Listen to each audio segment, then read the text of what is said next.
This is it. You have found your football utopia from the man who has more knowledge between his ears than many have ever thought possible. Ladies and gentlemen. So true. It is. It is true. And there he is. There he is. You're watching this on YouTube. You are now looking at the man who is not a myth. He is a legend. He is the superstar Mike Morris, and this is his very own podcast entitled Starstruck. And you know what? Just keep going for a while. I'm going to have some water. What the hell? Keep Let going. me tell You've you, got plenty left. The knowledge. You've surely got more to say about me. How big is the internet? Because that's how much time I will need. They'll have to keep building more computers to store the information that I could share about the knowledge. Right. It's almost grotesque what I demand of myself from you. Anyway, you know what? It's good to be here. I'm glad you joined me on this Starstruck podcast because you and I have been around a long time, not only in terms of years, but around this town, around this city, around the sports. Certainly you have literally covered it like a blanket for a long time. And I've known you for sleep. Yes, you have. That's what I do. You put people 6 feet under as well. People just can't sleep. They turn on the sports on Fox 9 and they're out like that. There he is. They just go right out. Get the popcorn. Here comes the entertainment right here. So, I mean, we've been through this over and over and over again. And I can't think of anyone more that I'd rather talk to about the draft or the Vikings than you, quite honestly, because you've been there, you've done that, you've been in the locker room all these years. I've had years and years in the locker room and on your show with you. And now it is, 26 years since I played football. We've been drafting people here to make a difference and to get back to a Super Bowl and to find a way to make it finally blend together to have a championship run. 26 years since I played, and none of that's happened. Close is fine, but you don't talk close with the old New England Patriots. You want to get there. You bombed. You bombed it. Right. If you're with the Chiefs organization right now, I mean, getting into the playoffs, are you kidding me? That's a disaster if you're one game and out. So what we have are 26 opportunities to finally compile a pool of talent, both coaching and players, and manage it so that we can get to the big game. We've had 26 chances. And we have not gotten there yet. So my question is to you, what do we need to do different than any year before in the past to make this different, to take the biggest shot we can and to change something that is going to make that kind of difference, to make it all the way to a Super Bowl? I didn't say win, but to make it to the Super Bowl. What do we have to do different? What would we have to do different? It just is amazing to me. We've thought of everything. Yeah, and we've tried everything. Yeah. We've brought in aging quarterbacks. We've done everything but have our own superstar quarterback. We're always borrowing someone else's superstar quarterback, whether it was Warren Moon back in the day, Randall Cunningham. We would find people off the scrap heap, Jim McMahon, and think they had it one more time. Brett Favre. And he did. Yeah. Do we have another opportunity like that now? Unless something changed overnight or this past week, we still have that one guy, a go-to sort of guy that would be considered in that sort of category. In the recycle bin. Yeah, the recycle bin, the retread tire, Aaron Rodgers. I don't know if that's going to make a difference either, quite frankly. You've had the list there that is the who's who list of quarterbacks that have commanded a lot of respect and a lot of winning, and we have not found a way to get it done. Is it injuries? What do we do? What do we do to keep our players on the field? What's the difference between the teams who have made it in front of us year in, year out? Same team sometimes. I mean, the Chiefs are making a run. The Patriots have made runs. The Eagles have had a couple Super Bowls over the last 7 or 8 years, whatever the case. We have not gotten back to the Super Bowl since '77. And we find ourselves in the midst of another draft tomorrow night. The first round begins tomorrow night. And we wonder what one or two pieces can we make the difference of to take what was a 14-3 football team that was one and done in the playoffs, one and done, and change it so that we can make a push and not just to the last playoff game, to the Super Bowl. What do we have in the tank tomorrow night? Well, I'd like to kind of go down the road a little bit of a philosophy. In other words, we've had the best offense in the National Football League. We've had the best defense in the National Football League. But it doesn't seem like they are both at that crescendo at the same time. And so the defense has to carry the offense, or the offense in your team in 98 had to carry the defense. They were good, but they were good because of the offense, because of the fact it was a pinball machine on offense that other teams had to gamble, and Jimmy Hitchcock was just having a field day back there because there were so many footballs in the air trying to keep up with what the Vikings would do offensively. That's true. So I think the biggest thing is that you have to find the balance. I think you have to have both sides of the ball complement each other.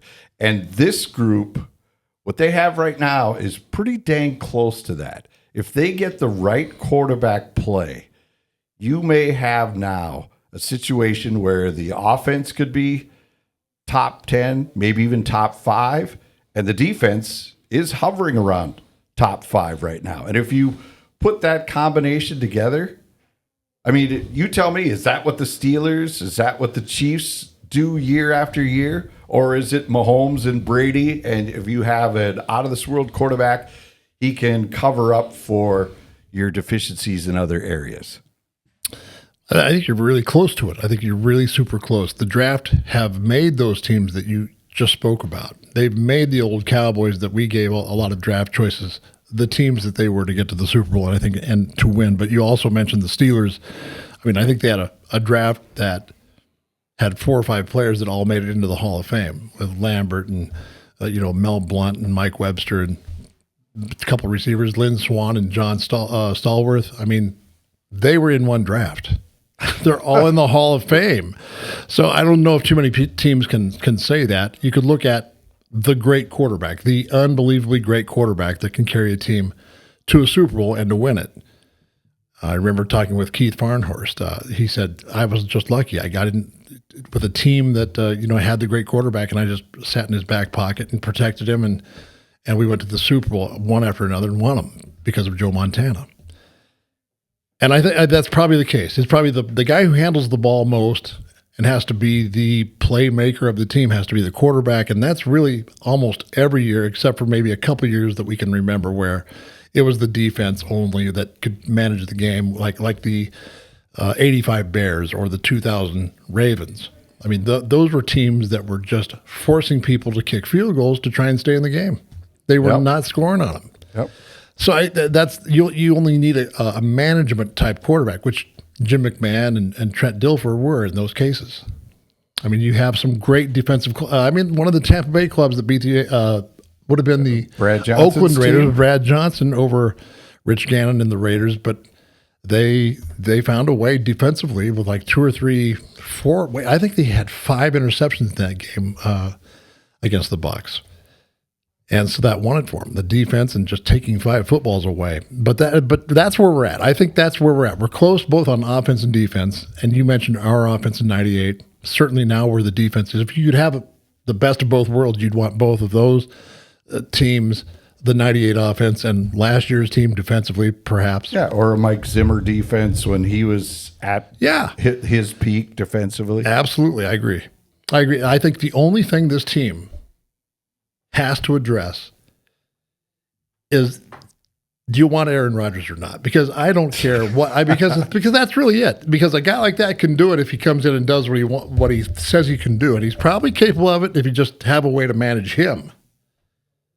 That's the best chance to use the receivers we've got and the offense we have, is to be manned up by someone like that that's playing at the at the level he used to play at. That's the best shot at it. JJ, I have all the reason, like most people, to believe he's going to be a pretty good quarterback someday. Okay. But if we're talking this year, how many times have you seen the rookie quarterback? Essentially, he hasn't played at all. Correct. Go to a Super Bowl and win it. I mean, not even Mahomes has done that. Nope. He hasn't done it. Marino was close. He didn't do it, though. But anyway, if you want the very best chance, you'd have to risk it. Risk it. And you have to risk it sometimes. And pick up another player like Aaron Rodgers, another retread that's not going to be found in the draft. The only kid that probably came out of last year's draft, Daniels from the Commanders, would have the best chance with a club like this to go all the way. Rookie year. Having the year he had last year. And as far as that goes, I can't see it coming from JJ right now. They beefed up the offensive line, the defensive line, we know that. Right. But is it going to be enough? And I'm really skeptical about the kicking. The other thing that I've seen over the years is the character of a team. Like when your teams were rolling, there was a core of guys that kept the derelicts from being derelicts. Yeah, you're and right. Made them do their job. And I don't know if you can build a group like that nowadays with this free agency where so many people are in and out the door, and every year you got to rebuild and find who you are and reestablish that pecking order in the locker room that here's our alpha, we follow him, and he makes sure that everybody is following him and he cares more about the team than himself. That obviously is the other element, because the 98 team, you tell me, was that the most character-laden group that you were around, that there was so many bizarre personalities in that room, but they all worked for the team. It all gelled together, and it was, of the 9 teams that I played for here with the Vikings, that easily was the year of the characters. And the Bears were full of characters, right? You could name them one after another, all the way from the Fridge to Michael Singletary to Dan Hampton to Mongo McMichaels, and then of course Jim McMahon. I mean, Peyton. There was a list, right, of players. Like, we had a team very much like that. Very much like that. And I don't know what they've got down there right now. Jefferson, rather, is, I think, the closest one that I've seen that I can kind of tell is backing up what he's been saying away from the football field, is that it's his turn to lead. And after he got the big contract, I think he came out and actually did that. Yes. So absolutely. I really do. I just don't know. You have to have the quarterback too. Darnold was a great experiment, right? You just didn't have any playoff experience, so it was like playing a rookie when you got to the playoffs. And I don't know how much he could grab that locker room. I wonder. Because we didn't see that when we interviewed him. It didn't come across to us when he would be at the podium. Now, there's a lot of guys like that, I'm assuming, that you've known over the years, that with the media, they just shut it down. They give you vanilla answers. I'm not putting anything out there. But when he gets in the locker room, it's like, it's us, and we need this all together. Yeah. And, so that may be the way Sam ran it, because everybody's like, really? You guys are buying into this? It doesn't seem like anything's there, but it may have been totally different on the other side of the glass. You wonder. You do, and really, like Dennis Green used to say all the time, why would you listen to, or why would you believe anything that the media has to say? They're not in this room with us when we're just being the team. We're not giving them what they want in the press. We're giving them the safe answer and what we can say, but we're not giving them who we are, what we are internally. You really don't know that unless you're sitting in one of the chairs every day in a meeting, right, or on the field every day for practice, and you're in the huddle. But you know then who the characters are and where the glue is on the team, and that quiet leadership that you can get from someone who's just, they can look at you and you're supposed to settle down. That's just all there is to it, Randall McDaniel. Just settle down. I'm telling you, it's going to get ugly for you if you don't just shape up. That's all there is to it. But you have to be in the room to know that. And you have to know that where you sit in the meeting room that's not that chair. You can't sit in that one. That's some guy that's been sitting here for 10 years. You don't sit in that chair. So it manages itself. You police your own. You end up policing your own. And it's hard to describe that.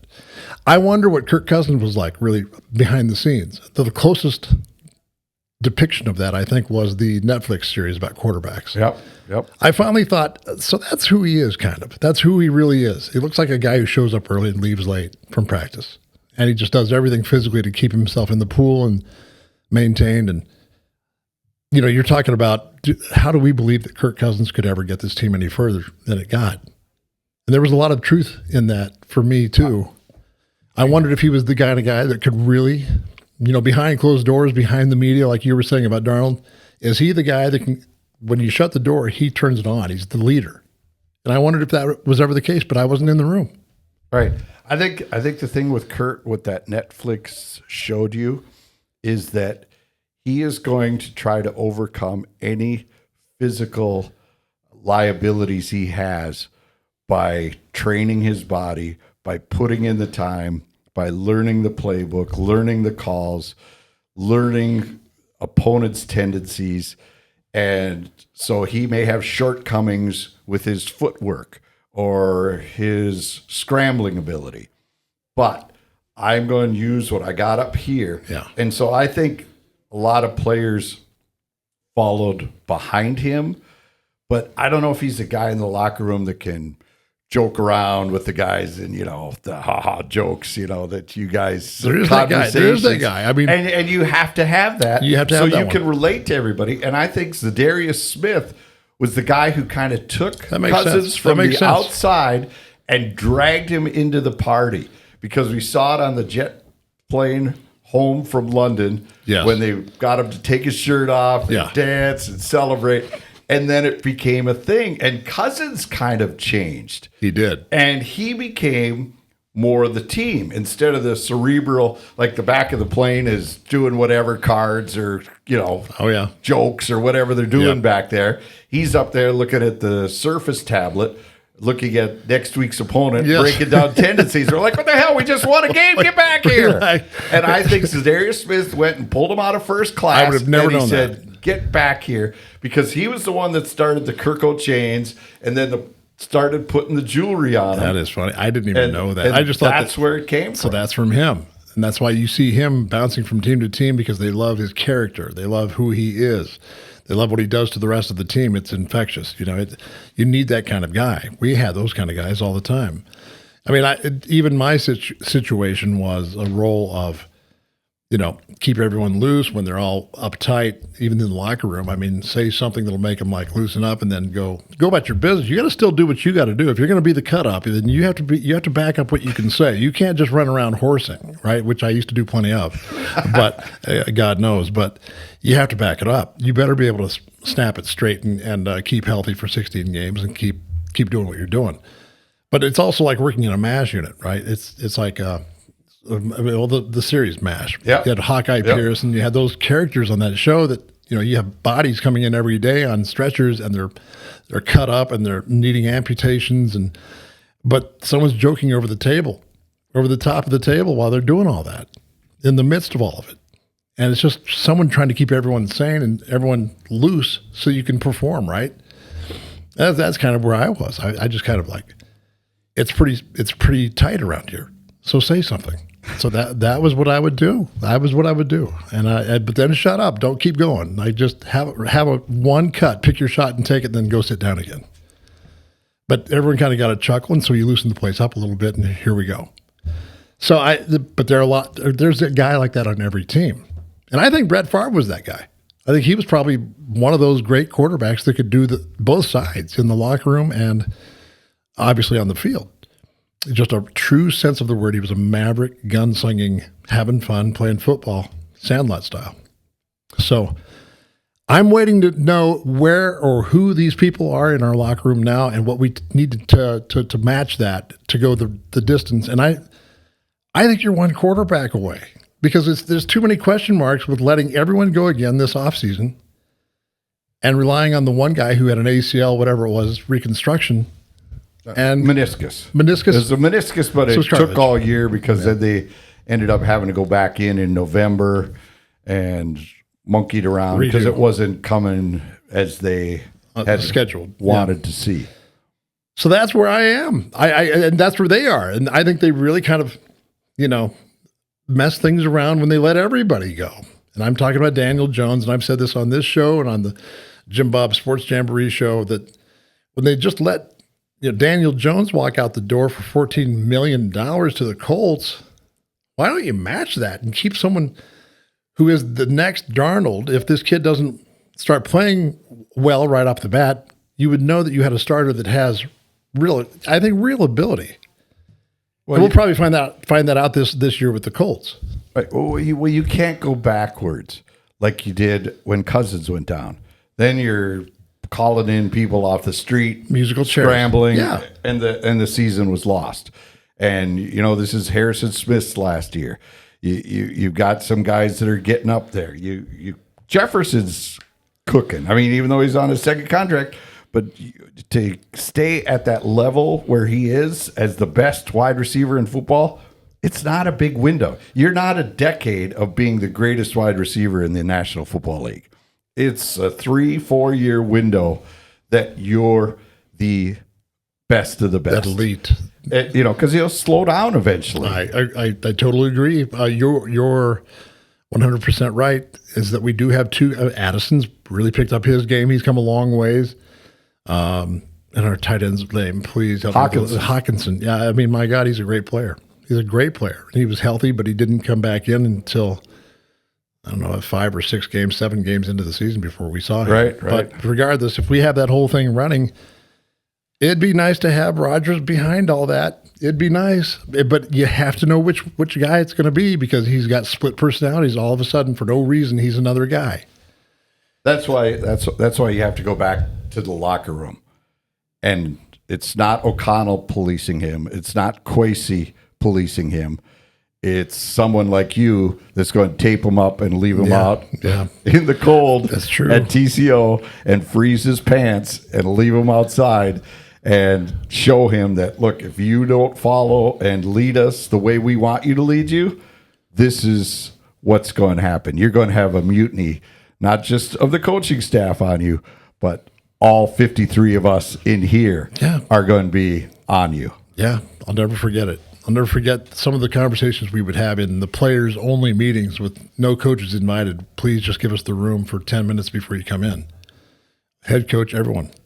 When you call a player meeting, they honor that.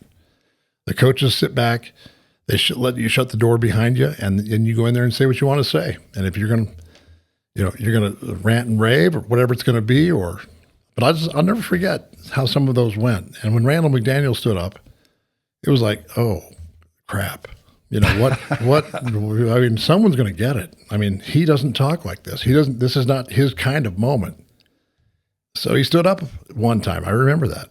And just like, just the whole room sort of took a big breath, and like it sucked all the oxygen out of the building, holding it, waiting for who was going to get it from him, And he said a few things that were very heartfelt and that were on his mind for a long time. And it made all the difference in the world, because he never did that. When he did do it, it was so effective you wouldn't have believed it. It changed it. It changed the whole room. Wow. And, he changed the whole room. And, he was mad. He was mad. And I roomed with him for 6 years of my 9 years here. And he said it, and he sat down. And I think that's when we let the coaches in. That was it. And done deal. I think those coaches must have thought, what did he say? This whole thing is different right now. And for the last 4 or 5 games of the season, we lit the place up, and we were watching our P's and Q's. And it was his deal. It was his whole deal. People don't know that about him. No. But he was, because he didn't do that. I'll be the first to tell you, he didn't do that. He'd show you on film what he was going to do to people. He never lost. He never lost a one-on-one. No, he was undefeated. Wow. That's absolutely the case. I've never seen anyone like it. Speed, size, strength, the whole 9 yards. Smart. He was a prototype of what a guard should be. But That's what this team and the chemistry we're talking about that right now is that every time you let someone go, the chemistry changes. Be that an older player, or someone who was injured or had to retire, bringing some new pieces in to replace that, be coaches or players, it changes the chemistry. It has to. Anytime you change a personality or two, the whole room is going to feel it, and it's either going to be negative or positive. There's nothing in between. There's no in between. It's either going to hurt the room or it's going to pick everyone up and go another level to another level. Yep. No, that's true. If you want to take your game to the next level when it comes to home improvement projects, when you don't want to be denied, you don't want that project to beat you down where you have to give up and call your brother-in-law because he knows how to fix something. There's a place that you can go. Ace is the places. The Polici Ace family are the places you can go. 4 different locations: Zumbrota, Farmington, Rosemount, and Egan. Get down there because they're running specials right now, covering a lot of the different things that you were talking about with projects and deck work and yard work and different people that, Scott's Turf Builder, you can get that down there, the Weber grills for the back deck, and then all the do-it-yourself stuff. They got the DeWalt power tools, the $30 discount on the 20-volt DeWalt line, and also Craftsman, the same thing, $20 discount for a select number of the Craftsman tools. Get down there. They've been in the business for 30 years. Amanda Stender was in here with us a couple of weeks ago, and trust me, if you get a hold of her or any of her people, she'll take great care of you, and you'll be in business to take care of your project the way you're supposed to. So get down there. Ace is the place with the helpful hardware folks. She taught me how to say the word folks. That's how helpful they are. Yeah, they Ace could the place. Give you pronunciation lessons. The Policis help me out with my speech. Take speech lessons. Yes. It's embarrassing. But anyway, do that. Get down there and tell them the Superstar Mike Morris sent you. Where are the 4 places one more time, please? Zumbrota, Farmington, Rosemount, and Egan. Perfect. Boom. Perfect. Get down there. And, if you want to drive to all 4 of them, just to check them out because they're all unique and very cool and great people at all of them, you need a good set of wheels to get you from point A to point B. Take a field trip of all the Polici Ace Hardware. Yes. And go stop in at Dodge of Burnsville and get the truck or car that you really want to be in to go do this little field trip.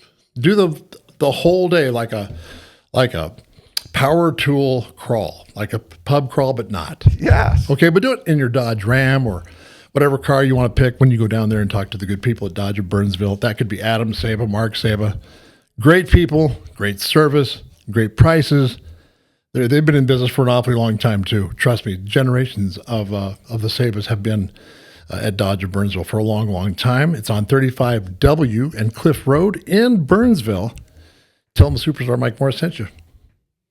All right, here's my last question when it comes to chemistry. How do you build it? We've heard teams. We saw the Vikings go out to those retreats back in the day. I don't know if you were part of those or. I heard about it. It was Fred Zamberletti walking on a tightrope. Yeah. And someone leading him across or something. The Pecos River, right? Wasn't it? I think, yeah. Something like that. You see the Wild, they go up to Duluth for a weekend. The Timberwolves, they go to Ecuador because the NBA has way more money than the NHL, and they're there for 2 weeks. I mean, can you tell when a room is it, or is it just the guys figuring out the guys? And you can't really have Sigmund Freud come in and tell you how to run a football team and how to be all on the same page and everybody caring for everybody because everybody's got money. Like Chuck Foreman always tells us, back then we had to get to the playoffs because that was their spending money. The regular season was what they lived on. How far you went in the playoffs was what you had for fun, what you banked, you did, whatever. But nowadays, that's not the incentive. So back then he said, the veterans would grab you by the scruff of the neck and say, look, you're messing with my money, son. And so you did what you did. But nowadays, does it just has to come organically? I don't think it is possible to do it generically or to fabricate it, rather. which means go on the company trip where you go down to the Pecos River, whatever this was, and you have this thing with togetherness and bonding fall and into trust each other's and arms. the trust thing of like you help me across the rope. I'm going to be blindfolded. Don't let me die. That kind of thing. I don't know if that worked. They were on that trip a year before I got here. I heard all about it. And I don't know if it worked or not, but I do remember a lot of the stories that Mr. Zumbrota used to have for me about that leadership thing. And he was big on that. Oh, he might have even been the guy that set it up because, he just loved what that did for the team. Oh, absolutely. Okay. Freddie could probably push for that and get it. But I don't know if that's what really keeps people together when it comes to football and actually playing well together as a unit or units. You have to, because offense has to come together with defense. It's not just you and your buddy going across a tightrope with training wheels on.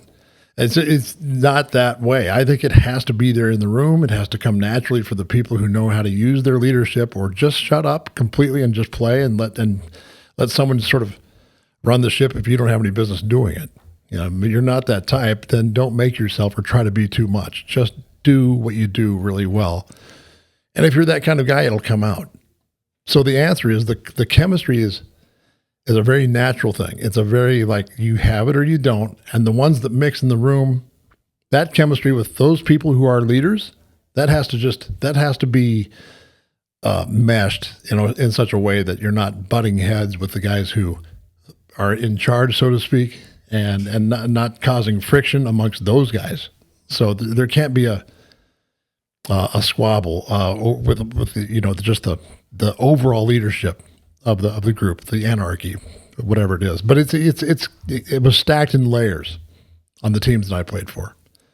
You had the top-notch guys and just the perennial all-pro kind of guys that just led the way they had to. And then you had other levels, blue-collar core type players that had to be there too, and we had it. And those egos matched. They lined up okay. And that's what it takes. I don't think you can just draft it that way or make it that way or say something to them to say, look, we're going to give you a big contract. You have to be a leader. I don't think it works that way. So it comes from within your heart to want to do that and to want to be a good teammate and take them aside and talk to them and not make them the brunt of your joke. You take them aside and coach them up and bring them the leadership in a quiet room, and not embarrass them at all, and just let them take it from there. It can happen that way. So this Vikings team this year has no shot. After is Smith coming back? I don't know. Is he coming back? Yeah. I don't know. I don't know. That's the thing. We're all out here guessing and thinking we could maybe guess what we want to believe. But other than that, there really is no way of saying, unless you hear it from one of those guys. If they're good enough to tell you that that's the guy or whatever the case, it's the only way we're going to know. Otherwise, it's very closely held in tight. It's the company internally. But I think that's all the time we've got. Unless you have anything else you'd like to add, I think this is all the time we're going to be able to have, you and I. I think for the viewers, the listeners, they need to come back to you, because you're the one that can build the chemistry, that can make all these Viking fans one and make them work together. And that's what final I appreciate that. I appreciate that. Keep coming to me and the Starstruck podcast, because we're always going to have new ideas about what we can do to change it, what we can do to get this team to that next level, so we can all go back to the Super Bowl, Viking fans, former players, and watch them play for the first time since 1977. Okay, let's keep that in mind. Good luck, Minnesota Vikings, during this year's draft. And for Jim Rich and myself, the superstar Mike Morris, I'd like to say goodbye.